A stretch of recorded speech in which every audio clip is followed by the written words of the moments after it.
Les Acteurs de la Transformation, le podcast des acteurs qui façonnent l'entreprise de demain. Un nouveau rendez-vous qui donne la parole aux dirigeants, présenté par Fanny Bourdin, une production Adéquancy. Et oui, c'est le retour des Acteurs de la Transformation. Encore une nouvelle semaine où nous allons parler avec le stratégie directeur de Nexans, Guillaume Emery. Bonjour. Bonjour. Autour de votre parcours chez Nexans, nous allons découvrir au fil de cette interview des projets, des réalisations incroyables. Mais tout d'abord, pouvez-vous nous parler de vos expériences professionnelles ? Moi, j'ai débuté dans l'industrie il y a 12 ans maintenant et j'ai débuté chez Nexans. Donc, j'ai commencé sur des postes plutôt commerciaux, marketing et très vite, j'ai basculé sur des jobs un peu plus holistiques autour de la transformation, notamment on appelle ça du turnaround, plutôt retourner des unités qui sont en difficulté et chercher plutôt à les retourner par des leviers de top line, donc des leviers plutôt vertueux que par du restructuring. Donc, dans ce cadre-là, j'ai moi-même mené des plans de transformation, j'ai été responsable de la transformation pour l'Europe, puis directeur général d'une filiale, avant de devenir directeur de la stratégie du groupe, qui est en fait une responsabilité qui couvre plusieurs axes. En l'occurrence, le plan de transformation dans les premiers temps, des questions autour de l'equity story, donc du discours qu'on va tenir au marché, et enfin des questions plus axées M&A ou cession d'actifs. Nexans est un acteur mondial de l'industrie de la ligne de transmission par câble. Quels sont ses principaux domaines d'activité ? Alors en fait, il y a l'ancien Nexans et le nouveau Nexans. Nexans, en fait, c'est une société qui est née il y a à peu près 120 ans avec les débuts de l'électrification. Donc nous, nos origines, c'est Edison, c'est Tesla. C'est les premiers câbles qui ont été installés pour électrifier les grandes villes, en l'occurrence à Paris.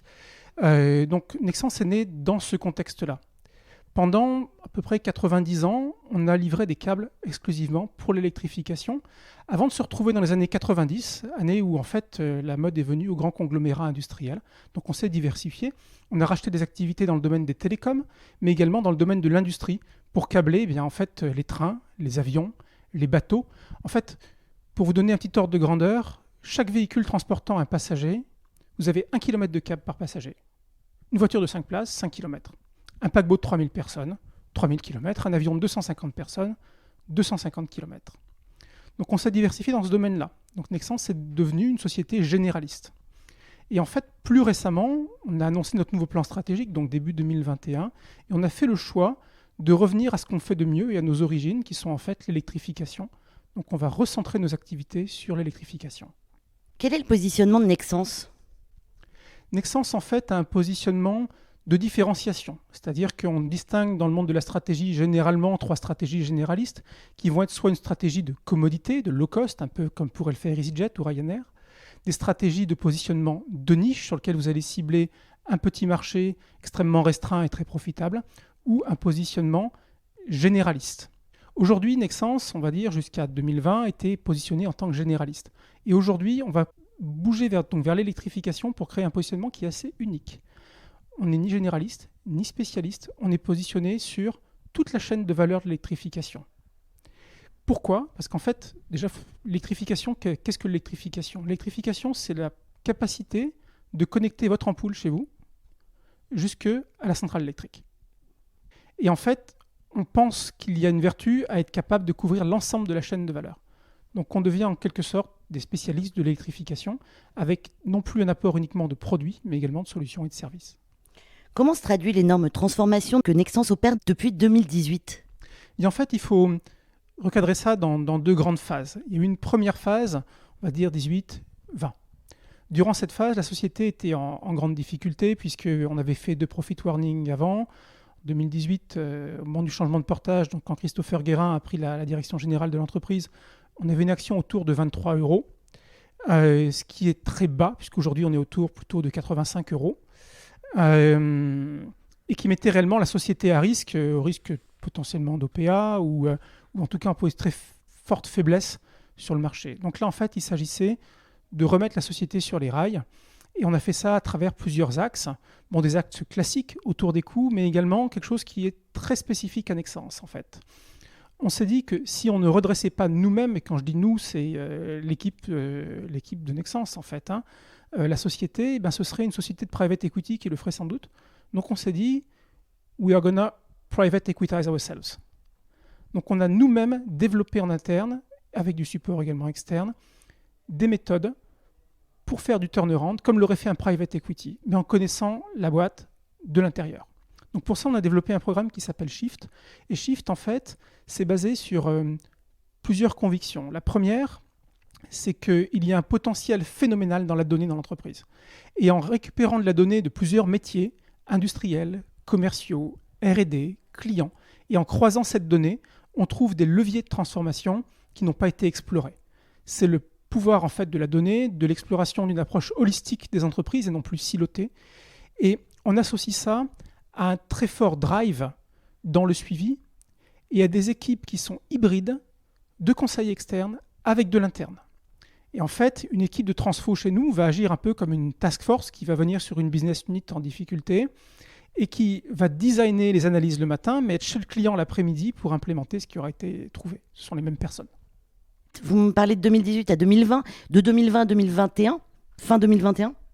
Alors, avant d'en venir là, je vais terminer sur 2018, parce qu'il y a une deuxième spécificité sur ce qu'on a fait, c'est qu'en fait, on a découpé la boîte par business unit, et ces business units, on les a situés dans une notion de temporalité. On a dit on ne peut pas tout faire en même temps dans le business. Il y a un temps pour la restructuration, il y a un temps pour la transformation, il y a un temps pour la croissance. Et en fait, on a segmenté ces business units par groupe et on a donné des mandats différents aux business units. Les business units qui avaient des problématiques de coûts, on leur a interdit de croître. On leur a dit, votre sujet, c'est votre structure de coûts. Après, les unités qui avaient déjà résolu leurs problèmes de coûts, mais qui n'avaient pas transformé leur ADN, et je vais revenir à ce qu'est transformer leur ADN, on leur a dit, vous avez un gros travail de transformation à faire autour de la réduction de complexité. C'est décomplexifier l'entreprise, et je vais y revenir. Et enfin, celles qui avaient déjà d'excellents ratios financiers, des équipes solides, celles-là seulement ont eu des investissements et la possibilité de croître. Ce qui est clé dans tout ça, c'est que notre plan de transformation, donc Shift, repose également sur une grande conviction autour de la notion de complexité. Pendant des décennies, les sociétés ont considéré la complexité comme vertueuse et comme quelque chose de monétisable. Et aujourd'hui, on a atteint un stade dans lequel beaucoup d'entreprises, en fait, ont généré une telle complexité que la valeur de la diversité est écrasée par le coût de la complexité. Et nous, on pense que la donnée, l'analyse, permet en fait, avec un support humain très fort, puisqu'il y a beaucoup d'intuition aussi là derrière qu'on vérifie par la donnée, d'aller chercher les causes racines de nos performances. Et de façon très concrète, on est passé en un an de 13 000 clients à 4 000 clients. On a enlevé, pardonnez-moi l'expression, le mauvais cholestérol, on a gardé le bon cholestérol. On a fait pareil sur les produits. On a enlevé 40% des produits. Donc c'est considérable, hein. C'est une société donc, qui fait à peu près 7 milliards d'euros, il y a 26 000 personnes, donc c'est quand même une échelle assez large, il y a plus de 80 usines, donc c'est un programme très large. On a fortement décomplexifié l'entreprise. Est-ce que la crise actuelle a changé la vision de Nexans ? Eh bien en fait, elle a accéléré la transformation de Nexans. Comment ? On avait déjà des équipes qui étaient en mode transfo, si j'ose dire. Donc on a tout simplement réorienté les actions suivant d'autres axes. Il y a d'abord eu un très gros travail autour de la mise sous contrôle de la crise sanitaire. Donc des équipes qui étaient plutôt sur des questions de transfo business, on les a orientées sur des transfos plutôt d'ordre, on va dire, social et surtout de sécurité. Donc on a poussé très fortement la sécurisation de nos opérations, par du process, par du management, par de la rigueur de suivi. Et je vais y revenir là-dessus parce que pour nous, c'est un élément fondamental dans le modèle de management qu'on a développé. La deuxième chose qu'on a fait, c'est qu'on a focalisé les équipes sur la gestion du cash. Pourquoi ? Parce qu'on a bien vu qu'une partie de nos marchés s'effondrait. Donc on s'est dit, la performance que nous ne ferons pas par l'EBITDA, nous allons la faire par le cash. Et en fait, on a tout simplement divisé par 2 les capitaux employés nécessaires pour faire tourner l'activité Nexans. Et ça a été fait, entre autres, grâce à la réduction de complexité que j'évoquais. Eh bien, en fait, on est en train de construire un modèle de management qu'on espère assez unique, qui repose sur la conviction qu'en fait, les sujets financiers, les sujets environnementaux et sociaux ne sont pas 3 silos distincts. On a la conviction, et même une démonstration par les chiffres, qu'il y a un cercle vertueux qui s'opère dans tout ça, et qu'en fait, le fait d'avoir des pratiques environnementales et sociales exemplaires sont quelque part, pour l'avenir, une sorte de license to operate pour les gros corporates, puisque pour attirer des talents, eh bien, il faut avoir une société qui donne envie, donc une société qui soit inscrite dans son temps en termes d'impact sur la planète. Il faut également avoir une façon de gérer eh bien, l'équipe Nexans, les employés Nexans, qui soient également exemplaires et quelle que soit leur position dans l'entreprise, qu'on regarde la façon de travailler dans une usine qui va être, par exemple, au Pérou ou dans les locaux à Paris. C'est la même chose. Et quand on regarde ça sous forme de chiffres, ce qui est très surprenant, c'est qu'on observe une corrélation très forte entre la performance économique de nos usines, leur impact environnemental et la gestion sociale. Donc pour vous, tout est lié. Tout est lié. On va parler un peu des projets maintenant de Nexans. Vous avez des projets dans le monde actuellement un peu partout. Est-ce que vous pouvez nous parler des grands projets ? Eh bien, en fait, Nexans aujourd'hui opère un recentrage sur le domaine de l'électrification. Donc déjà, qu'est-ce que l'électrification ? Je l'ai un petit peu dit en préambule, mais je vais aller un tout petit peu plus loin. L'électrification, c'est déjà la génération d'énergie. L'énergie, elle est générée historiquement par du nucléaire, mais majoritairement par des énergies fossiles, que sont le charbon ou le pétrole. Aujourd'hui, il y a un très gros enjeu de décarbonation, tout simplement pour des raisons vitales pour la planète et pour la société humaine en général. Donc, cette décarbonation s'accompagne d'installations en énergie renouvelable, que ce soit de l'éolien terrestre, du solaire, ou ce qu'on appelle le wind offshore, donc l'éolien offshore, qui a plusieurs avantages. Le premier, c'est que tout simplement, il est beaucoup moins visible, parce que quand il est installé judicieusement, il est tellement loin des côtes, on parle d'une centaine de kilomètres, qu'il n'est pas visible de la côte, que cet éolien bénéficie d'un niveau de vent bien plus élevé que de l'éolien sur Terre, des éoliennes de beaucoup plus grosse puissance, et contrairement à ce qu'on pourrait imaginer, quand vous plantez vos éoliennes sur un fond sableux, eh bien vous créez en fait un récif artificiel qui favorise la biodiversité, ce qui est complètement contre-intuitif. Donc ce genre d'activité est plutôt vertueuse. Ensuite, quand vous avez cette énergie, il va falloir la ramener vers les zones de consommation. Et ça, c'est ce qu'on appelle les interconnexions. Les interconnexions, ça consiste à brancher ensemble, par exemple, deux pays. Aujourd'hui, on a connecté... À brancher ensemble deux pays, c'est ça ? Deux pays. On a un câble aujourd'hui posé par Nexans qui connecte la Norvège à l'Angleterre. Et que se passe-t-il quand les Anglais génèrent un surplus d'énergie éolienne ? L'énergie est injectée sous la mer par ce câble jusqu'en Norvège, où elle est stockée sous forme d'énergie potentielle dans les barrages. Quand les Anglais ont besoin d'énergie, les Norvégiens ouvrent les vannes et injectent l'énergie sous la mer. C'est incroyable.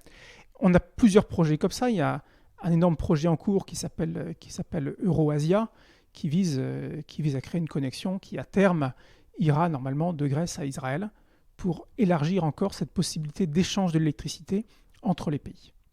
Donc ça, c'est ce qu'on appelle les interconnexions. Vous avez ensuite la distribution. Alors, distribution, c'est quoi ? Vous avez une ligne haute tension qui arrive à l'entrée de Paris. Eh bien, il va falloir distribuer cette énergie sous forme de lignes à moyenne tension qui sont enterrées et qui vont aller de pays en pays. Alors, ce qui est très intéressant d'avoir en tête, c'est que les réseaux européens et US ont aujourd'hui entre 30 et 40 ans d'âge. Leur espérance de vie, j'ai envie de dire, est de 30 à 40 ans. Donc, on est dans une situation dans laquelle les infrastructures sont en train de devenir obsolètes. Elles sont vétustes. Et on est en train de tirer dessus de plus en plus par des nouveaux usages, que sont les data centers, les véhicules électriques, etc. Donc, on a en fait un très gros focus sur l'usage de l'énergie, mais on oublie qu'il faut une structure pour ça. Donc, nous, on voit en fait une vague à 10 ans d'électrification massive pour se prémunir de risques de blackout. Et qu'est-ce que justement un risque de blackout ?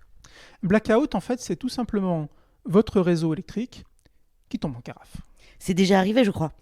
Il y a eu plusieurs blackouts récents un peu partout dans le monde, mais je pourrais citer par exemple celui du Texas, qui est assez récent. Le Texas dispose d'un réseau électrique autonome, ou presque autonome, puisque les États-Unis ont en fait 3 réseaux électriques, Est, Ouest et Texas. Et le blackout du Texas est un très bon exemple de ce qu'entraîne un blackout. Quand vous avez un blackout, en fait, tout s'arrête. Votre téléphone portable s'arrête, parce que vos lignes n'alimentent plus les antennes. Vous n'avez plus de signalisation pour la circulation. Vous n'avez plus de pompe à essence parce que les pompes électriques des pompes à essence tombent en panne. Les générateurs de secours des hôpitaux vont tenir quelques jours, mais ils seront rapidement à court de diesel. Donc en fait, même l'eau du robinet stop puisque les pompes de votre distribution d'eau sont alimentées par l'électricité. C'est un film catastrophe. C'est un film catastrophe.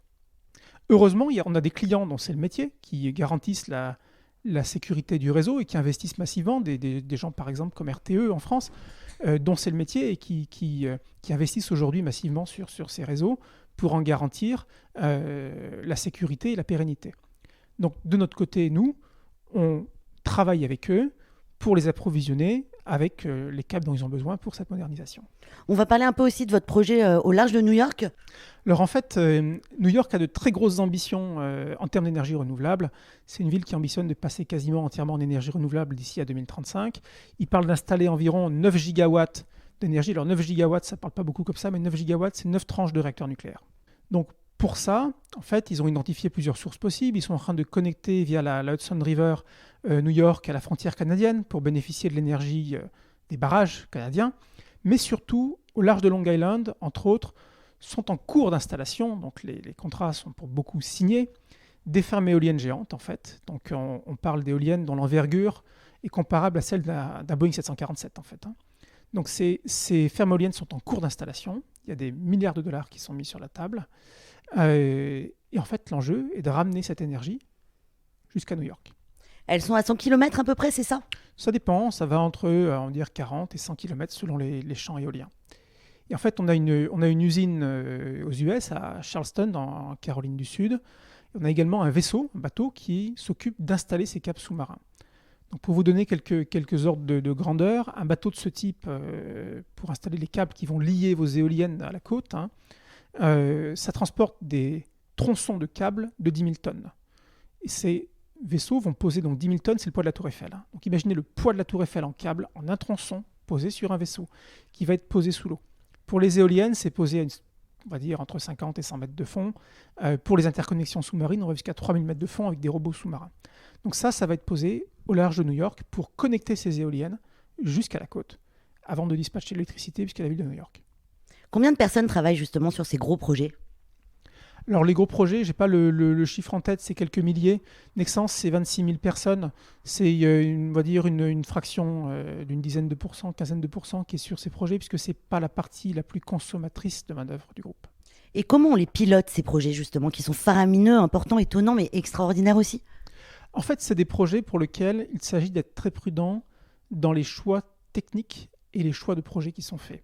Parce que ces projets, ça peut être des projets qui peuvent être très risqués. Et ce qu'on cherche à faire, c'est sélectionner des projets sur lesquels le niveau de risque est un niveau de risque acceptable et puis surtout gérable, puisque notre métier est de gérer le risque de ces projets, et le niveau de rentabilité en lien avec le risque pris. Donc on est extrêmement sélectif dans ces projets. Il y a une sur-demande sur ces projets dans les années qui viennent. Il y a une sous-capacité du marché. On cote pratiquement 20 fois notre capacité en 2024. Donc on est extrêmement sélectif sur les projets pour avoir le bon ratio gain-risque. Nous arrivons au terme de cette interview. Guillaume Emery, je rappelle que vous êtes directeur stratégique chez Nexans. Merci beaucoup d'être venu sur le plateau des Afters de la Transformation. Merci beaucoup. Un grand merci à toutes les personnes qui nous suivent. Vous pouvez retrouver tous les autres épisodes sur la chaîne des Afters de la Transformation, sur vos plateformes de podcast préférées. À très bientôt. Les Afters de la Transformation, une émission à réécouter et à télécharger sur adconci.com et toutes les plateformes de podcast.